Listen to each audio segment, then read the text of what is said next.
जय गुरु जी। संगत जी, सत्संग स्टार्ट करने से पहले मंत्र जाप करेंगे। ओम नमः शिवाय, शिव जी सदा सहाय। ओम नमः शिवाय, गुरु जी सदा सहाय। संगत जी, जो सत्संग है वो सुमित्रा आंटी जी का सत्संग है, जो कि उज्जैन से है और उनके फ़ोन नंबर की लास्ट डिजिट है 9867। तो उनके सत्संग को मैं आप सभी के सामने सुनाती हूँ कि क्या है उनका सत्संग। तो शुरू करते हैं संगत जी। जय गुरु जी। संगत जी, मैं सुमित्रा जैन उज्जैन से हूँ। तो जो मेरा सत्संग है वो कि कैसे मेरे घर वाले ही मेरे खिलाफ साजिश करते थे और अपनों में ही फूट करवाते थे, रिश्तों को तोड़ते थे, और कैसे मेरे मन को बहुत तकलीफ़ होती थी कि हे भगवान, मेरे से ऐसी कौन सी गलती हो गई कि ये जो सारी चीज़ें हैं वो मेरे साथ हो रही हैं, कि कोई मुझ पर विश्वास नहीं करता। जो भी एक बार किसी और के पास, मतलब कि मेरी जो सिस्टर थी, हम दोनों बहनों की जो शादी थी वो एक ही घर में हुई और मेरी सगी बहन मेरे साथ ऐसा कर सकती है, ये पहले तो मुझे शक ही होता था उसकी हरकतों से। लेकिन जब ये सब साबित हुआ तो मेरे पैरों तले ज़मीन सरक गई कि सच में ये सच है जो मैं शायद कभी सोचती थी, शक करती थी, और वो सच में हकीकत बन के मेरे सामने आया है। तब मुझे पता चला तो मेरा मन टूट सा गया और मुझे बहुत दुख हुआ कि जो चीज़ें मैं शक के बुनियाद पे सोचती थी तो इतना बुरा नहीं लगता था। लेकिन आज जब सच में हकीकत बन गई, सारी चीज़ें मेरे सामने आई है कि सच में वो ऐसी ही है, तो मुझे बहुत दुख हुआ और बहुत बुरा भी लगा। लेकिन जिन रिश्तेदारों ने मुझसे मुंह मोड़ा था या उनको लगता था कि मैं गलत हूँ, कम से कम उनके सामने गुरुपा की कृपा से सारी सच्चाई सामने आ गई कि हमेशा से मैं सही थी, मेरे मन में कोई खोट नहीं था, गलत वो ही थी। तो संगत जी, गुरु जी का मैं अनंतम शुक्राना करती हूँ कि सारी की सारी गलतफहमियाँ दूर हो गई और जो विश्वासघात मेरी बहन ने किया था उस सब से भी छुटकारा मिला। अब लोग मुझ पे फिर से विश्वास करने लगे हैं और मेरी जो मान सम्मान मेरा खो गया था, लोगों ने इतनी नीचे गिराने की कोशिश की थी, गुरुपा ने आज मुझे फिर से उठा दिया लोगों की नज़रों में। उसके लिए मैं गुरुपा का अनंतम शुक्राना करती हूँ। तो संगत जी, मैं बताती हूँ कि बात क्या थी। जैसा कि मैंने पिछले सत्संग में भी शेयर किया था कि मैं अपनी बहन की बेटे की शादी में गई थी, तो वहाँ पे मैं एक ही फंक्शन में रुकी क्योंकि उन्होंने मेरा जो मान था वो ढंग से नहीं किया, क्योंकि उन्होंने रिश्तेदारी ही ऐसी चुनी है कि जिनसे उनकी दुश्मनी थी, उन्होंने उसी से जुड़े हुए घर में अपने बेटे का रिश्ता तय किया और वो लोग मुझे बिल्कुल पसंद नहीं करते थे। और जब मेरी सगी बहन ही ये सारी चीज़ें कर रही है तो मैं आप सबको क्या ही कह सकती हूँ, किसी और को मैं क्या ही बोलूँ। तो मेरा मान उन्होंने नहीं किया। उसके बाद मुझे बहुत क्रोध आया, लेकिन शायद गुरुपा की भी बहुत मर्जी थी, क्योंकि जब लड़के की बारात गई यहाँ से तो वहाँ पे भी अचानक से बहुत तमाशा हुआ, लड़ाई तक हो गई, मारपीट भी हो गई। पर फिर भी गुरुपा ने लाज बचाई और शादी को शांतिपूर्वक करवाया। उसके लिए मैं गुरुजी का अनंतम शुक्राना करती हूँ। पर शायद उनकी भी यही मर्ज़ी थी कि मैं उस शादी में शामिल ना हूँ, क्योंकि यहाँ पर मेरे बेटे ने, छोटे बेटे ने बहुत ज़्यादा सामान फेंकना चालू कर दिया। छोटी छोटी बातों को लेकर ज़िद करता था, वो चुप ही नहीं होता था। उस दिन, जिस दिन बारात गई थी, जिस दिन शादी थी, फेरे थे, उस टाइम तक, मतलब 3 से 4 घंटे रात का टाइम, कम से कम आप बोल सकते हो कि 11 बजे से लेके 1 बजे तक उसने बहुत ज़्यादा ज़िद की, बहुत ज़्यादा रोया, किसी को भी फैमिली में सोने नहीं दिया, बहुत हंगामा किया। और 1 बजे ही वो लोग भी घर पर वापस आ गए थे। शादी इतनी जल्दी हो गई, कुछ समझ में नहीं आया। तुरंत की तुरंत शादी इतनी शॉर्टकट में हुई कि मैं आपको बता नहीं सकती। 1 बजे तक सारी शादी संपन्न भी हो गई। वो सुबह निकले थे बारात के लिए, हिसार जो प्लेस है वहाँ पे थी, तो वहाँ से वो रात को 1 बजे आ गए और जो मेरी बहन का जो बर्ताव था मेरी बाकी बहनों के प्रति भी ठीक व्यवहार नहीं था। सिर्फ वो अपनी बहू के बारे में ही सोचती थी। पहले तो मतलब कि वो मतलब कि ऐसी थी कि लोगों का सामान नुकसान करना, मेरे बहुत सारे सामान को वो नुकसान करती थी। कोई भी चीज़ हो, एक कपड़ा तक होता था तो उसको भी फाड़ती थी। आज भी उनकी वही आदत है, लेकिन मैं सोच भी नहीं सकती थी कि वो ऐसे मुझे नीचे गिराना चाहेगी। और मैं उसकी हर बात मानती थी अपनी बड़ी बहन मानकर। पर ऐसा क्या फ़ायदा हुआ मुझे इतना कुछ अपनी बहन के लिए करने के लिए, जब उसने मेरी इज़्ज़त का ख़्याल नहीं रखा।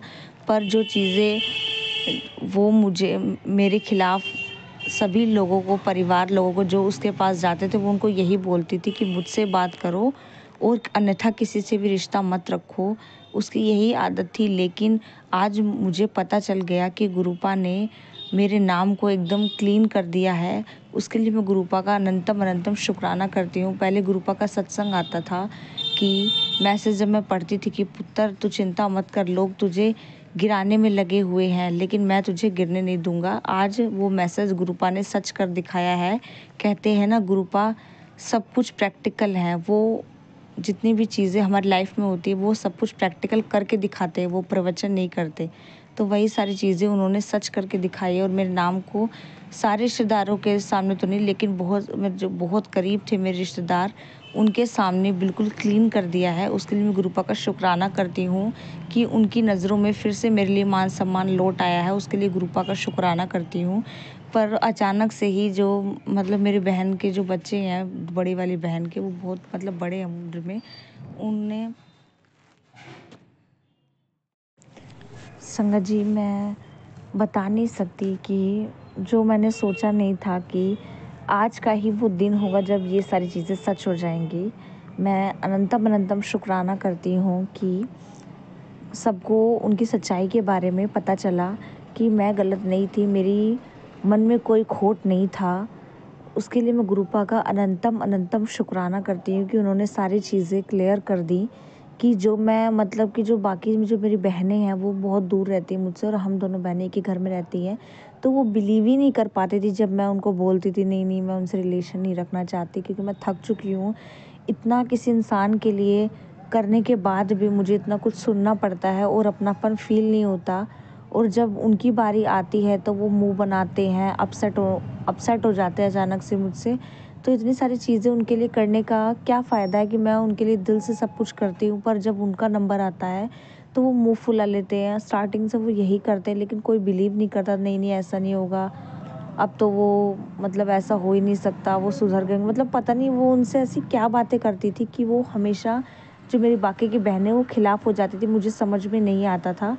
पर अब उन्होंने अपनी आँखों से खुद देख लिया है कि कितना मतलब दिन पे दिन कंडीशन, दिन पे दिन उनका व्यवहार था वो कितना बुरा होता जा रहा था। मेरी प्रति नहीं बल्कि सब बहनों के प्रति आज उन्होंने सब कुछ देख लिया है। और मैं गुरुजी का अनंतम अनंतम शुक्राना करती हूँ, बेअंत शुक्राना करती हूँ कि सारी चीज़ें फाइनली उन्होंने क्लियर कर दी। अब मुझे किसी को भी सफाई देने की ज़रूरत नहीं है, क्योंकि जो मैं बोलती नहीं थी लेकिन यकीन नहीं होता था, लेकिन गुरुपा ने सबको क्लियर कर दिया है। उसके लिए मैं गुरुजी का अनंतम अनंतम शुक्राना करती हूँ।